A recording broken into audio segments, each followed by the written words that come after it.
시작해 보도록 하겠습니다. 9번 유형 보시게 되면은요, 얘는, 자, A, B 두 사람이 같은 농도의 식염수를 가지고 있대요. 자, 같은 농도의 식염수. 자, 식염수는 뭐 소금물이겠죠, 소금물. 자, 소금물인데, 얘가 10리터씩 가지고 있다. 근데, A라는 친구는 식염수 5리터를 버리고 물 5리터 넣는 시행을 반복하고 라고 되어 있고요. 그 다음에 B라는 친구는 식염수 7.5리터를 버리고 물 7.5리터를 넣는 시행을 반복한다 라고 되어 있죠.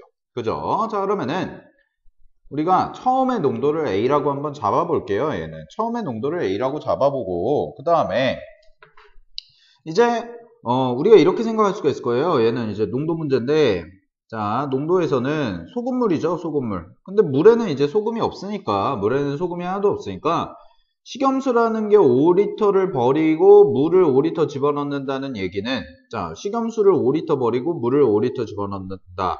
그러면 이렇게 볼 수 있겠네. 전체 10리터에서 여기서 일단 식염수를 5리터 빼요. 그럼 식염수 5리터만큼의 소금이 빠지겠죠? 네, 소금이 빠질 거예요. 소금이 빠질 거고, 그 다음에 여기다가 다시 물을 채워 넣습니다. 물을 채워 넣어서 5리터를 채워 넣어줘서, 뭐, 결과론적으로는 다시 원래 양이 얼마가 되냐면 10리터가 될 거예요. 원래 양은. 변하지 않겠죠. 용액의 양은. 근데 뭐는 줄어드냐면, 용액의 양은 변화가 없는데, 그 안에 들어야 있던 소금의 양 같은 경우에는 줄어든다라는 거죠. 소금의 양은 줄어든다. 됐니? 그럼 이 시행을 계속해서 반복하게 되면, 물이라는 것도 계속해서 반복하게 되면, 자, 소금의 양이 일정하게 줄어들 텐데, 계속 5리터를 빼고 5리터를 집어넣고, 다시 5리터를 빼고 5리터를 집어넣고, 그럼 그거에 대해서 소금의 양은 뭐 새롭게 추가가 되는 게 아니고 계속 줄어드는 거니까, 얘는 이렇게 써볼 수가 있다라는 거죠.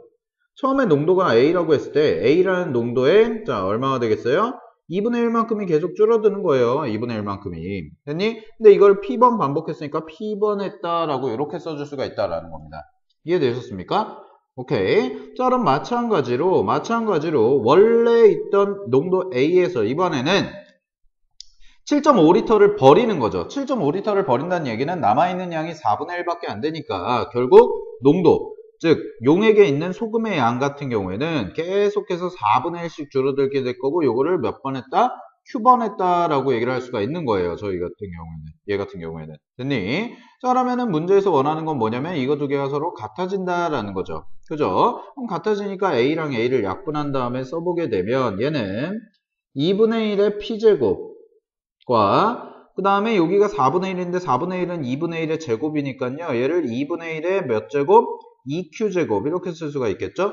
그죠? 자, 그 이 두 개가 어떻다 서로 같다라고 얘기할 수가 있고 그럼 그 얘기는 무슨 얘기가 되냐면 P와 EQ가 서로 같아져야겠다라는 거죠. P와 EQ가 서로 같아져야겠다. 됐니? 그러면은 문제에서 원하는 건 뭐냐면 P 대 Q라고 그랬으니까 P 대 Q의 값은 얘는 얼마가 되냐면 2 대 1이다 라고 해서 이렇게 써주시면 되겠다라는 거죠. 그죠? 자, 그래서 문제에서 원하는 답은 몇 번이 되겠어요? 4번이다 라고 체크해 주시면 되겠네요. 그지? 자, 그래서 우리가 이 문제에서는 이제 상황 파악을 하는데 상황 파악은 뭐냐면 이제 용액의 전체 양은 변하지 않지만 소금의 양은 계속해서 일정한 비율로 줄어들기 때문에 우리가 계산해서 식을 세워서 계산할 수가 있더라라는 것까지 공부를 해봤습니다. 됐죠? 자, 그러면은 다음 문제로 넘어가 보도록 할게요.